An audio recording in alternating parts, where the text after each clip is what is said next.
Kõikvõimas Euroopa Liit. Me kõik oleme sellest kuulnud. Sama koht seal kuskil Brüsselis, kus on need ametnikud oma ülikondades ja Jüri Ratas on seal ja midagi arutavad, seal mingid tähtsaid asju ja poliitika ja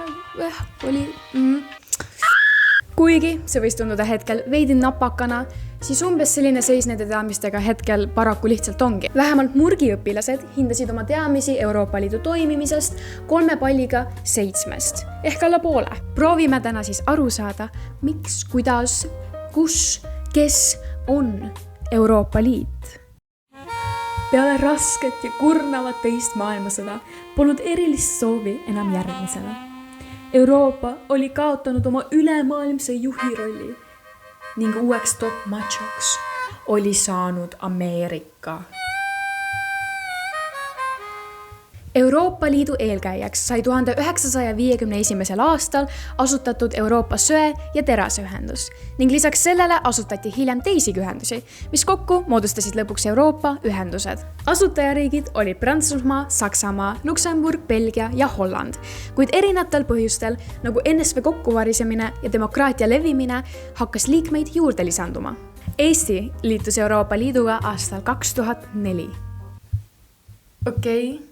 Kuid millega tegeleb üldse Euroopa Liit? Aitäh, et küsisid, armas sõber.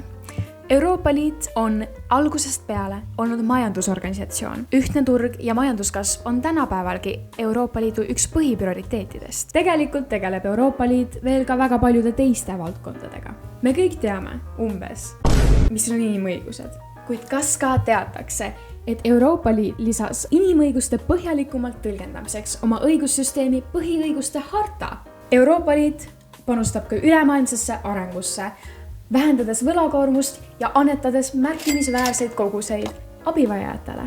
Näiteks on Euroopa Liit loonud uue Ukraina rahastu, et pakkuda Ukrainale aastatel 2024 kuni 2027 kuni 50 miljardit eurot stabiilset toetust. Keskkonnakaitses kehtestab Euroopa Liit ühised seadused ja eesmärgid, näiteks süsihappegaaside vähendamise 20% võrra 13 aastaga ning viib läbi rahvusvahelisi läbirääkimisi kliimaküsimustes. Ohustatud liikide ja elupaikade kaitseks on loodud Natura 2000 looduskaitsealade võrgustik. Euroopa Liidus kõige reguleeritum valdkond on põllumajandus, et säilitada kohalik tootmine, hoolimata sellest, et tegelikult kaupade importimine oleks palju soodsam. Sinna suunatakse suur osa eelarvest, mis tuleb liikmesriikide erinevatest maksudest.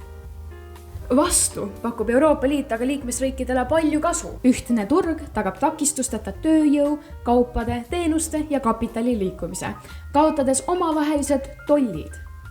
Lisaks kaitseb ühtne kaubanduspoliitika liikmesriikide huve rahvusvahelistel läbirääkimistel. Meie liikumise on muutnud veelgi lihtsamaks Schengeni leping, mis on kaotanud riikidevahelise piirikontrolli. Seega saame öelda, et Euroopa Liidu tegevus hõlmab majandust, inimõigusi, arenguabi, põllumajandust ja keskkonnakaitset. Okei, aga toome natuke kevadet ka ikka siia videosse.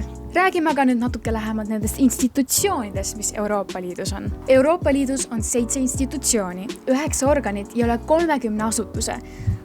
Taolisi ülesehitusi kuskil mujal eriti ei ole. Neist kõige olulisemaks pean ma rääkida Euroopa Parlamendist, Euroopa Nõukogust, Ülemnõukogust, kohusest ja komisjonist. Nii Euroopa Nõukogule kui ka Euroopa Parlamendile kuulub seadusandlik võim. Euroopa Liidu Nõukogu moodustavad liikmesriikide ministrid ning Euroopa Parlament koosneb erinevatest parteidest. 2 korda aastas vahetub riik, kes parasjagu juhib Euroopa Nõukogu. Sellist riiki nimetatakse eesistujariigiks.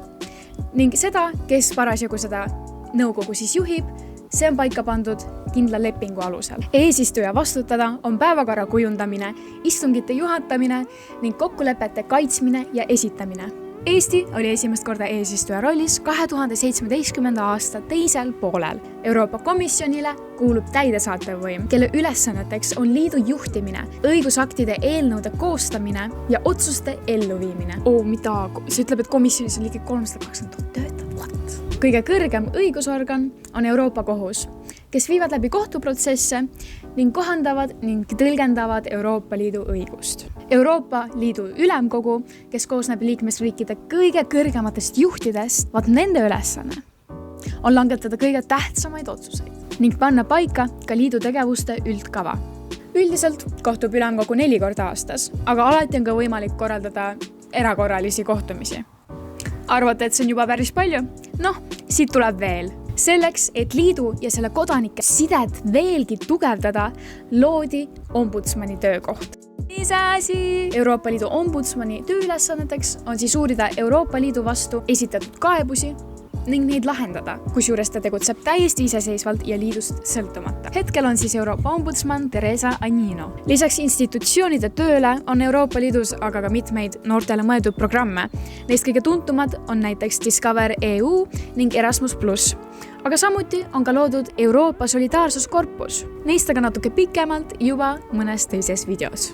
Euroopa Liidu põhiväärtused on vabadus, võrdsus, demokraatia, õigusriik, stabiilsus ja rahu. Kõik, mida on vaja õnnelikuks. No, või vähemalt normaalseks eluks. Ja see on kõik päris nunnu. Ja ma ütleks, et meile eestlastele isegi päris, igapäevane. Kuid paraku ei ole kõik lihtsalt nii lilleline igal pool. Igasugused sõjalised konfliktid, pandeemiad, inflatsioon. See kõik on miski, millega me oleme viimase kas või aastakümne jooksul kokku puutunud. Seepärast on nii oluline, et Euroopa Liiduga teeksid koostööd võimalikult paljud riigid, sest just läbi Euroopa Liidu õigusaktide, kehtestatud seaduste ja muu mõju on võimalik palju rohkemates riikides leida stabiilsust ja rahu ning arengut. Kokkuvõtteks võib öelda, et Euroopa Liit on üks imeline asi ja me kõik peaksime oma südamest tänama ja olema tänulikud, et meil on võimalus olla Euroopa Liidu liige. Ja